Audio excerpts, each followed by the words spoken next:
দেশের কৃষি ক্ষেত্রে নতুন ইতিহাস গড়ল এসিআই মোটরস। একদিনে একসাথে ৩৫০টি ট্রাক্টর কৃষকদের মাঝে বিতরণ করে গিনেস ওয়ার্ল্ড রেকর্ডসে নাম তুলেছে প্রতিষ্ঠানটি। দিনাজপুরে অনুষ্ঠিত হয় বিশ্ব রেকর্ড গড়ার এই mega event. Guinness book of ওয়ার্ল্ডে নাম লেখাতে সোনালিকা ট্রাক্টর ও এসিআই মোটরসের মেগা ইভেন্ট। একসাথে ৩৫০ জন কৃষককে দেওয়া হয় ট্রাক্টর। নানা সুবিধার কারণে কৃষকদের মাঝে আগ্রহ সৃষ্টি করেছে সোনালিকা ট্রাক্টর।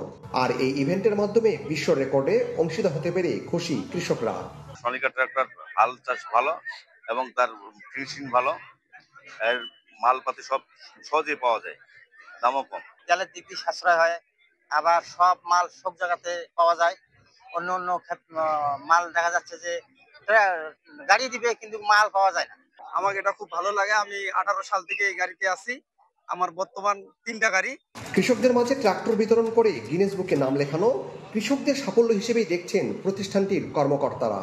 বাংলাদেশের মেকানাইজেশন কিভাবে প্রমোট করতে পারি এই জন্য এসিআই মোটরস কাজ করে যাচ্ছে 2007 সাল থেকে, এবং আমরা সোনালিকা ট্রাক্টর নিয়ে আজকে আমরা এই অ্যাটেম্পটা নিচ্ছি এবং আমাদের আশা যে আমরা এইটা করে আমরা বিশ্ব দরবারে বাংলাদেশের নামকে আরো ফুটায় তুলব। কৃষি একটা বাংলাদেশের ব্যাকবোন, কিন্তু এখানে আসলে অ্যাসপিরেশন বা উদ্দীপনার যে জিনিসটা, এটা অনেকটাই গ্যাপ আমার কাছে মনে হয়।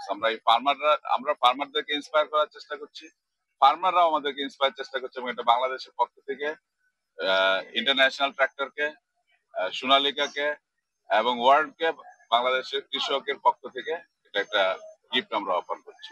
I'm very happy that ACI has organized this program, which is going to be a world record and Guinness Book of Records, that in one day so many 350 plus tractors are being delivered. অনুষ্ঠানে video বার্তায় বক্তব্য রাখেন Guinness world রেকর্ডসের এডজুডিকেটর curl সাভিলি। বিপুল সরকার Sunny, channel 24, Dinajpur.